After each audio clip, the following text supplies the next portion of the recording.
Yeah, you're almost. Yeah, I did. There's not much.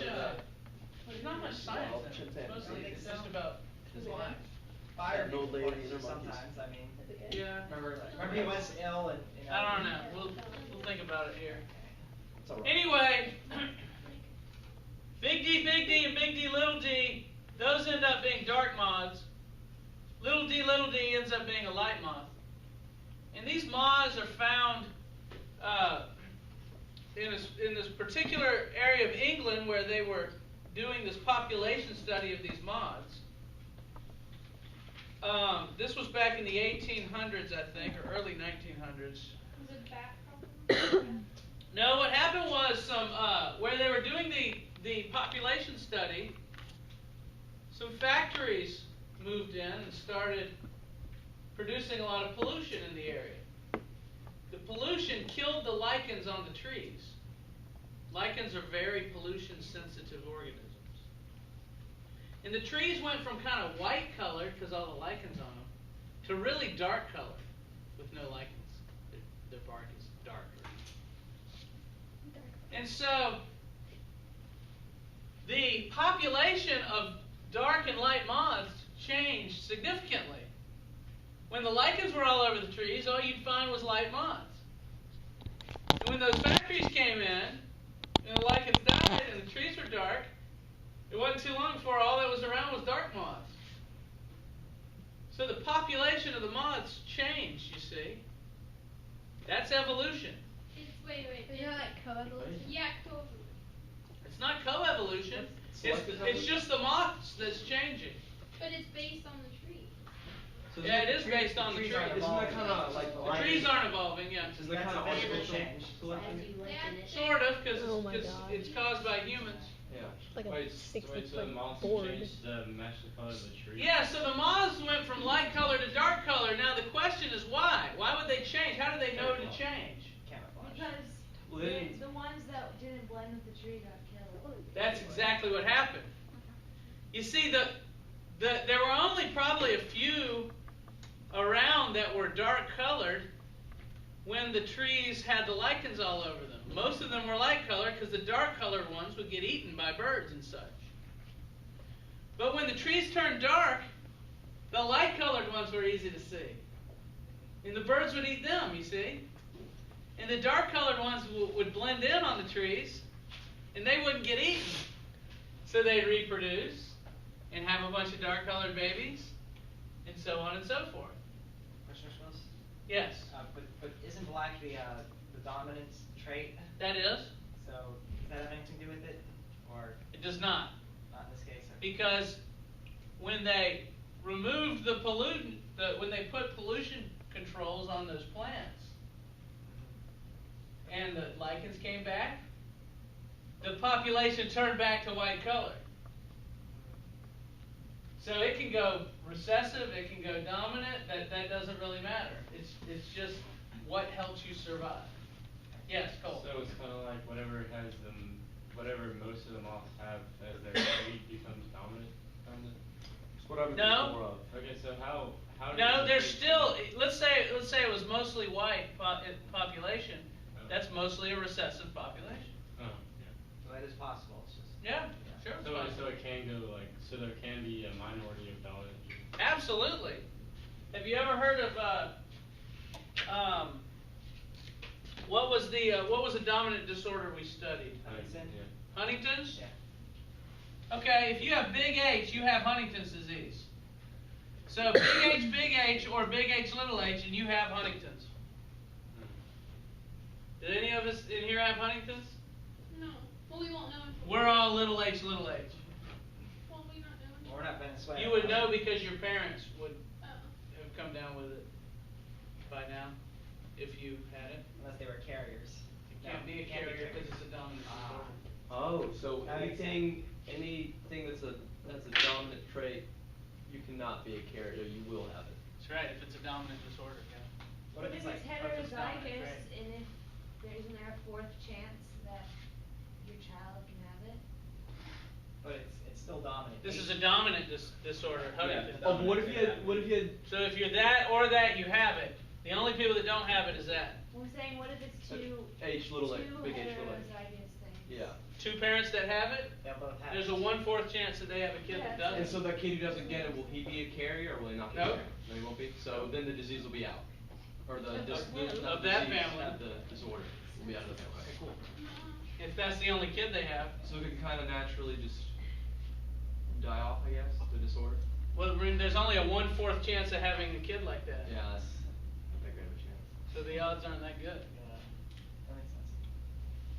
So let's talk about little, they show you in the book here, in this, we're on page 291. They show you all the genes of this sample population. This population that they're talking about here has 25 mods with 50 alleles, 50 letters. And if you look at them, if we count up all the big D's and all the little d's in this population, we end up with 10 big D's and 40 little d's. If we're counting the genes in this population. Do you see how they've done that? Yep. 1, 2, 3, 4, 5, 6, 7, 8. That's only 9.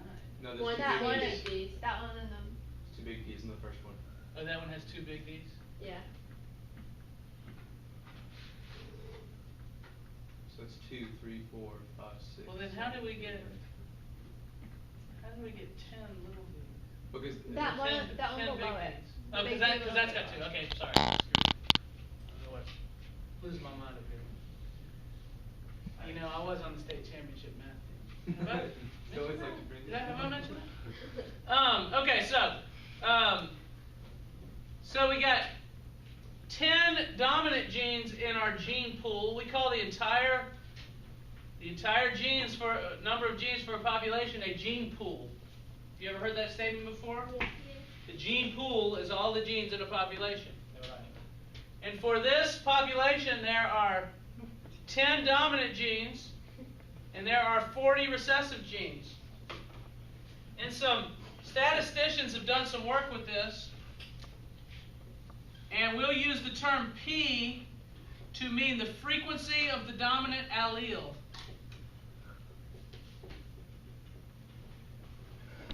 Impossible to get this without paying attention, Jessica. Frequency of the dominant allele is what percentage of the genes are dominant. 10, no.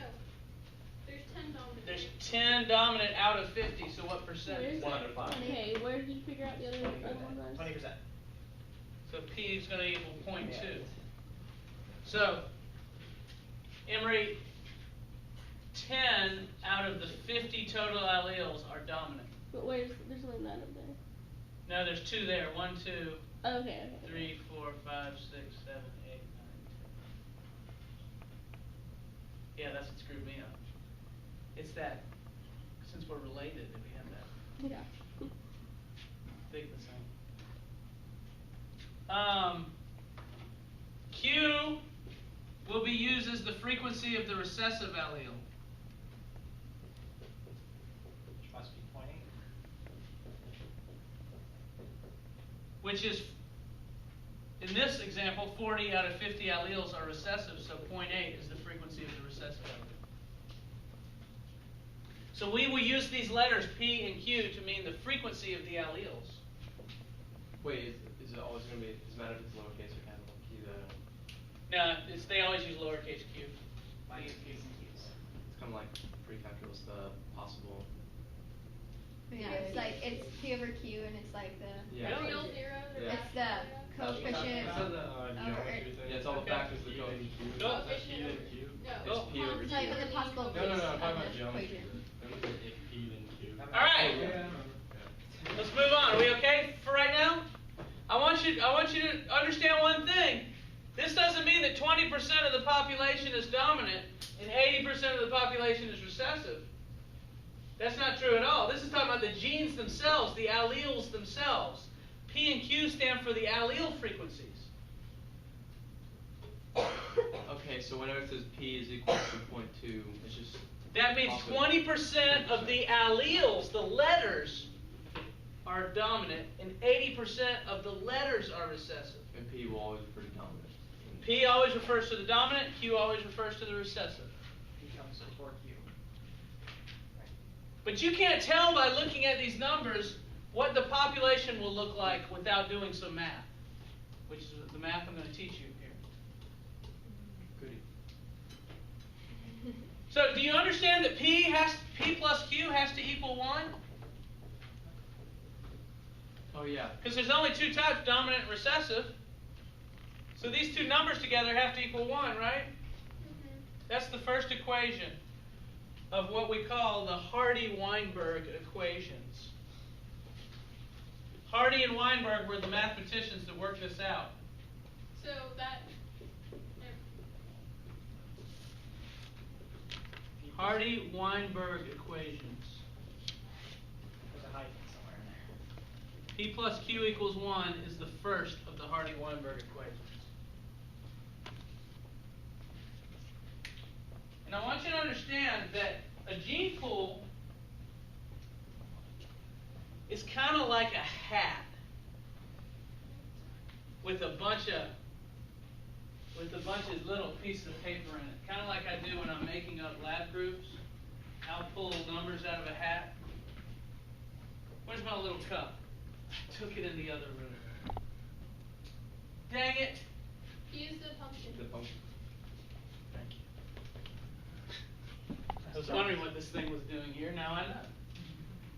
If I reach into the gene pool and I pull out two genes, two alleles,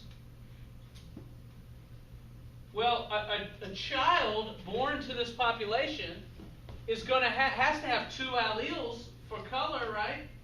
Has to get one from his dad and one from his mom. So if I randomly pick two alleles from this population, and remember,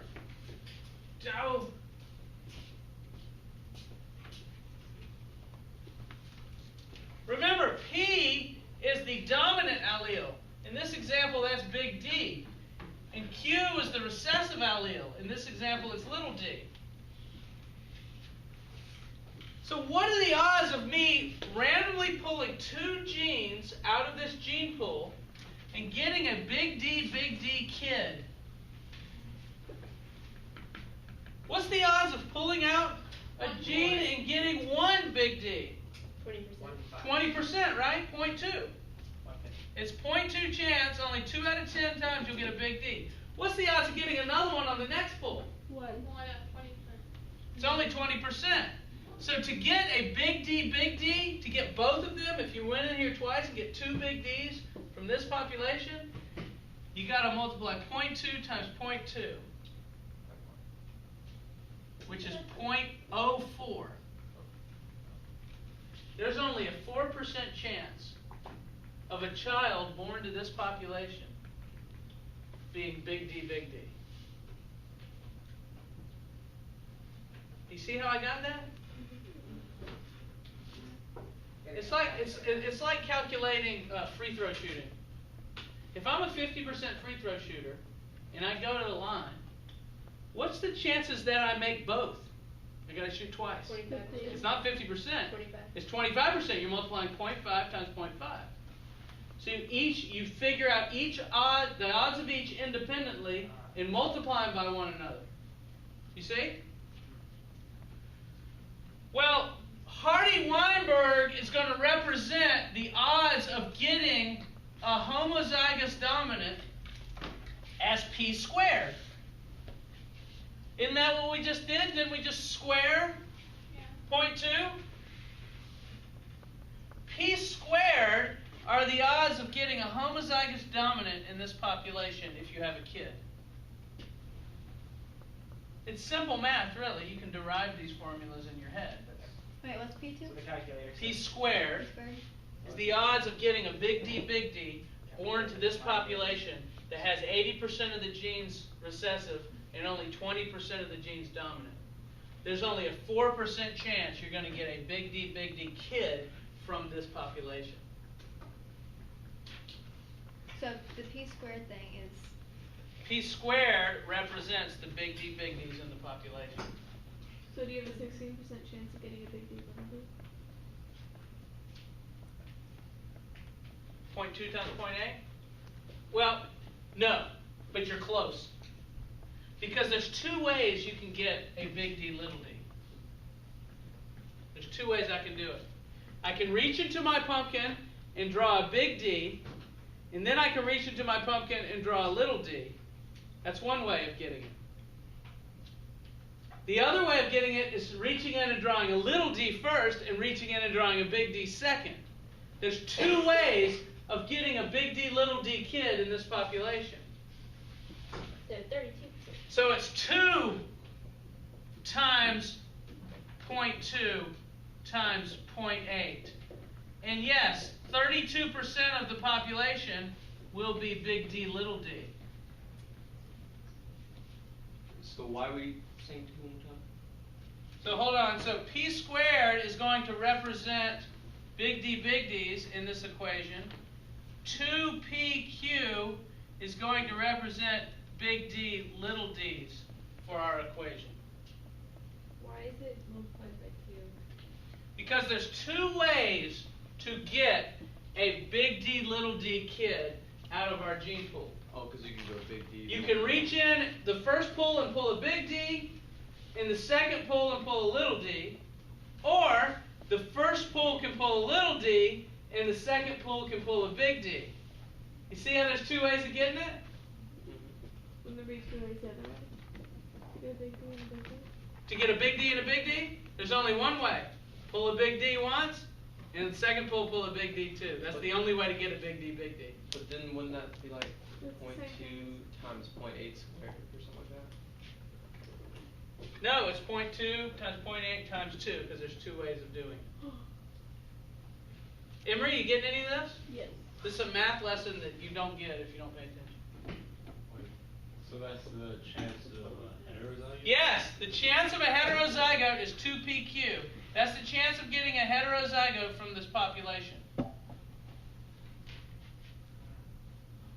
What's the chance of getting a homozygous recessive from this population? Q squared. It's going to be q squared. 0.8, the first pull, there's an 80% chance you get a little d the first pull, and there's an 80% chance you get a little d the second pull. So what's your chances of getting little d, little d? 64%. 64%. So think about this. If you're an 80% free throw shooter going to the line, what's your chances of making both? 40. Nope. 62. 0.8 times 0.8. 64%. Okay. Does that make sense? You need to understand this if you're ever going to gamble. If I'm a 70% free throw shooter, let me give you a gambling opportunity here. Yeah, we pay attention when we start gambling because there's money's involved. And I come up to you and I go, oh, and that's while I'm watching TV. I don't play in the NBA anymore. So I'm watching TV and I see this guy come up to the line and they go, he's a 70% free throw shooter. And I come up and I say, I'll bet you $1,000 he doesn't make both. So I would Are you going to take that bet or not? No. He doesn't make Yes. both? It's only Oh, no, I bet he doesn't make both free throws. He's 70%. I'd take that. Yes, vote. because there's only a... What's the odds that he makes both? 54. 49. 14. 49%. 0.7 times 0.7. There's a 9% chance. He's going to make both less than half the time. Even though he's a 70% free throw shooter. Because you got to make both. 70% chance of making one, 70% chance of making the other.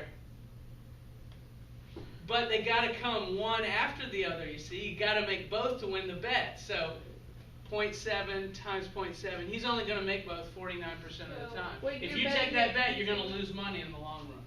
But I'm not. Wait, what are you betting? I was saying that I'll bet you that he doesn't make both. So you wouldn't want to take that bet because you have less than half So a chance. he's You wouldn't want to take that bet if I was betting you. Yeah. Because you're right. I don't- Because I'm right. He's probably not going to make both. He's only got a 49% chance of making both. See, I don't make bad bets.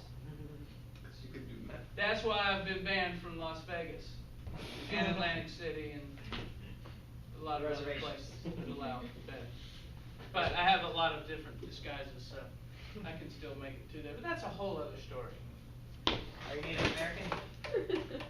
So, check this out. P squared are the odds that from this population we get a big D, big D. 2PQ are the odds we get a big D, little d. And Q squared are the odds we get a little d, little d. And P squared plus 2PQ plus Q squared is also going to equal 1. Because if you take the big D's in the population, what was it? What was our percentage, big D, big D? 0.04. And what was the little d's? 0.64. 8 times 8 is 64. And so how many big D, little d's will there be? 32%. And that all adds up to 1, because that makes the total population. Yes, Cole? So does 2PQ plus Q squared, is that just the dominant in general? Why wouldn't it be? Yes. Wait, good observation. Why am I holding this? Wouldn't it be point Look down, what am I doing? Is this trick or treat? Those are the dominants in the population. Those are the ones that show the dominant phenotype. But you're still going to get the recessive. This is the recessives. Yeah, there are more recessives in the population than there are dominants. 64% of the population is recessive, and 36% is dominant. How does that make sense? Aren't you supposed to have more dominant than recessive? Well, Not necessarily. Starts out with more recessive than dominant. None of us have Huntington's disease, right? We're all recessive. You can have all recessive in the But eventually, population. is that going to get... No. Huntington's disease kills. So. No, but if they mate with the brown ones, then they're going to get... Yeah, but the brown ones get eaten by birds. There aren't many brown ones around. So the white ones don't get You see what I'm saying? Stuck with the I thought the white. brown ones... If a white one mates with another white one, what are all the kids going to be? How do the brown ones get... Why do the brown ones get eaten? Because they don't blend into the trees. Oh. How? Because there's lichens on the trees. You missed that part of the You explanation. said the lichens were eaten. No, there's lichens on the trees, and the lichens are white. Yes. So the white ones blend in real good. Because of the pollution kills the lichens. When the pollution killed all the white ones, then the population became dark. When they put pollution control on the factories, the lichens came back, the population turned back to white. So at this point, when we take this numbers, this is when the population is mostly white. You would have different numbers when the population was dark, right? Question. When something's like what makes something dominant? Like what makes it like that be the one that's like chosen rather than like the little one? Okay, wait. What makes? Like brown eyes are dominant, Okay, right? the big D is just a gene. It's a part of the DNA that codes for making a protein that's dark. Mm-hmm. So these guys up here have a gene that makes a dark protein, and so their wings look dark. Which is asking what makes But like what makes that be the dominant. What makes that be dominant over this? Yeah. Because if either one of your chromosomes has a big D on it, you're going to be making this dark colored protein. But why? Like why? She's asking what makes it a big D instead of a little d. Okay. What makes it dominant instead of recessive? Okay, there's DNA, right? This double helix? Yeah. Okay. Do you remember transcription, translation, and making proteins?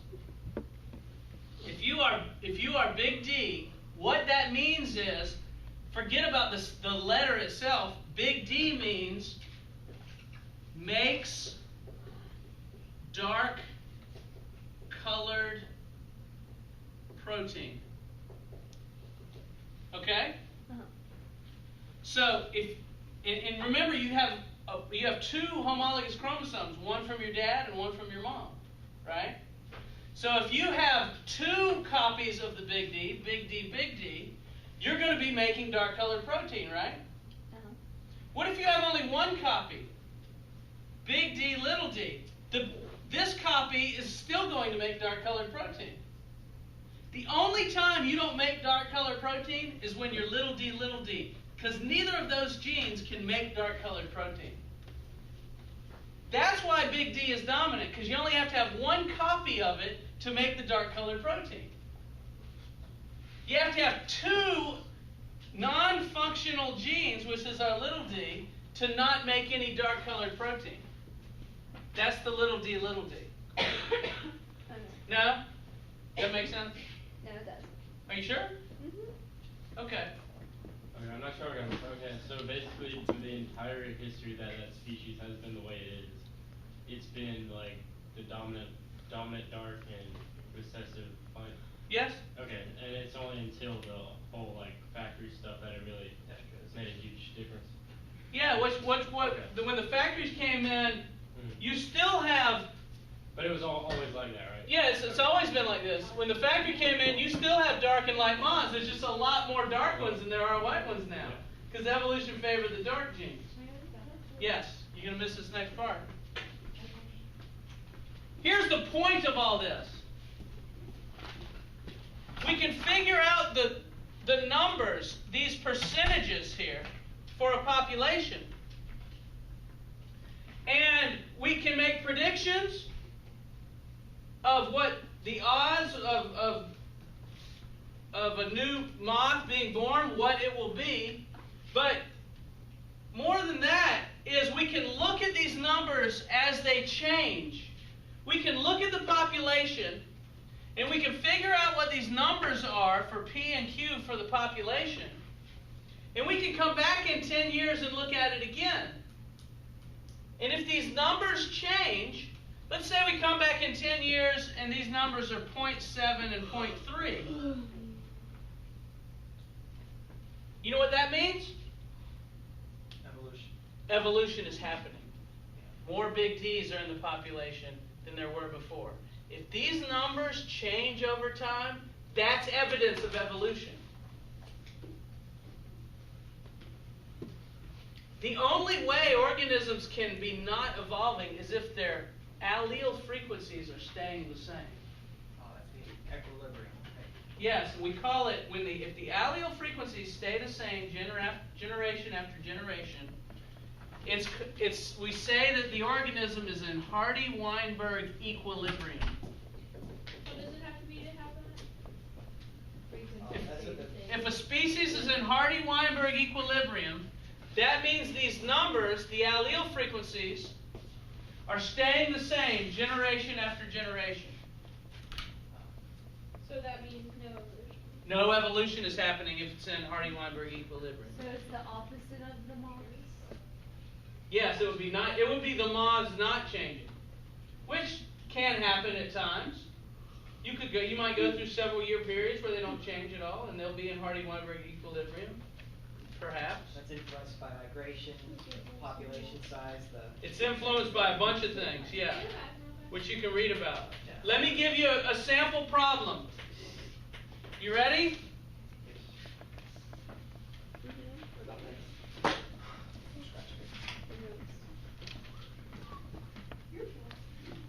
Okay, I'll just make one up. I can't find one. Here we go. Here's like the problems that you'll see when they're testing about this. In a population, 9% of people are straight-thumbed.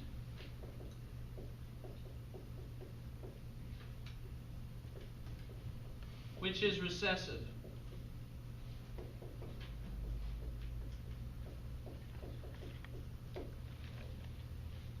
Do you know if you're straight thumb or crooked thumb? Straight. I'm crooked thumb. hitchhiking slow. Straight. That's straight thumb right there. Elena's definitely straight thumb. I'm straight. Really, what about me? That's straight thumb too. Emery's straight thumb. I'm definitely straight. That I looks used to like sit it's this like bad. this to make mine go backwards. Mine aren't the same. You're Wait, which one's That's straight. Savannah's straight thumb. Savannah, you're as straight thumb as I've ever seen. Let me see. Hold that up there and just say. What about this? Mine don't look the same. No, when I was Check this younger, out. I would sit like this and then flat to go backwards. I'm straight. You can do this for any population. Listen up. Listen to me. In a population, 9% of people are straight-thumbed, which is recessive. What percent of the population is homozygous dominant for hitchhiker's thumb is what it's called. Hitchhiker's thumb. What letters are these? This is a math problem that you might see on the AP exam. Wait, hitchhiker's thumb is. I'm going to show you, and then you're going to be able to do your own problem. You got to use these equations to solve this problem.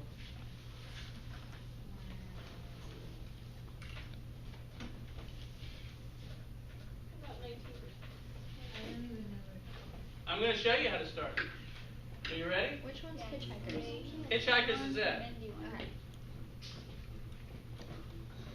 Well, like, wait, by dominant, well, 91%. Everybody understand the question? 91% of the population is just got the dominant. Yeah. And then 0.9. So, what is it? Here's how you do it. Watch this. 9% of the population is recessive. What's 9% converted to decimal form? 0.09. That's the first thing you got to do. Can y'all figure that out? Convert 4% to decimal form for me. Convert 16% to decimal form for me. Wait, what's this? Okay, y'all are getting good. Y'all are good at that part. Which of these values? I'm going to give you 5 choices here. Choice A, B, C, D, or E. Which of these 5 values is represented by the 9%? It's not P or Q because those are the allele frequencies. C squared. It's E. It's Q squared. That's the recessive. That's the little h. That's the straight thumb people. The weird straight thumb mutants. Kidding. It's a joke. We're just joking up here. We're having a good time. Q squared because this bottom equation represents the genotypes, what the organisms have with both genes. This is little h, this is big H, and this is big H, little h. So we're trying to find out this in the equation. The question is asking us to find out the big H, right? And we know the little h is what? 0.09. So it's 0.01 for the big. Nope, because you got to worry about those too. Oh yeah. So we Oh, have, then we have that's 2 there. Ah, I think Savannah's on it. Check this out. So Q squared equals 0.09, right? So Q equals. Take the square root. What times what is 0.09? You got to be able to do a square root. 0.3. Luckily, they're going to let you use your calculator on the AP exam. 0.3. Yep. AP biology? Yep. Oh, cool. 0.3 times 0.3 will give you 0.09. If you don't believe me, try it on your calculator. Because 3 times 3 is 9, right? Yes. So 0.3 times 0.3 is 0.09. Wait, Yeah, that's how is Jessica, hit me with the question. squared be like 0.0081? No, Q squared equals 0.09. So what squared equals 9? What squared equals 9? 3, but why is So 3 squared would be 9, but 0.3 squared would be 0.09. if they give you 9%, why wouldn't Because that's double H, not just one H. They're giving you 9%. They're saying 9% is recessive. You're talking about the recessive genotype, little h, both of them together, because each person gets 2 genes, one from each parent. You see? Are y'all with me here? Yeah. Steffi, we lost you there, huh? I don't know how to do Do you see that 9% is recessive? You see over here where it says 9% is recessive? that. Okay, if you're recessive, you have to have 2 little h's, right? One you got from your dad and one you got from your mom? So that's this. That's this Q squared represents the little h in the population. So 9% of people are recessive. It told us that in the problem. So Q squared equals 0.09. So do we just get all of it and like plug it in? Well, hold on. No, we aren't done yet. Keep watching. Okay? Do you see that Q equals 0.3? Well, now, if we know that Q equals 0.3, can we figure out what P is going to be? 0.7. P's 0.7, right? Now, if we know that P is 0.7, we can find out how many big H's are in the population. 49%. Yeah. What percentage of the population is homozygous dominant for hitchhiker's thumb? 49%. What does a 2PQ do? That'll tell you the heterozygotes. Let's change the question. What percentage of the population is heterozygous? How would you figure that out? 2 times. You're all over it. You're right. 2 times 0.7 times 0.3. 2PQ are heterozygous. Are y'all with me? Okay, so if Q So squared 2 times is, 1, so 2. so just Q is 0.3, Q is 0.3. and P would just be 0.7. Because P plus Q has to equal 1. What if I asked you this about this population? About this thumb population? What percent of the alleles in the gene pool are dominant? What percent of the alleles in the gene pool are dominant? 70. 91. 70% of the alleles are dominant. That's what P means. 30% of the alleles are recessive. The chance of getting 2 dominant alleles, if you pull 2 out of a hat, is 0.7 times 0.7, 49%. That's the number of big H you'll have in this population. The chance of getting a dominant and a recessive 42%. are 42%. That's the chance of getting a heterozygote in this population.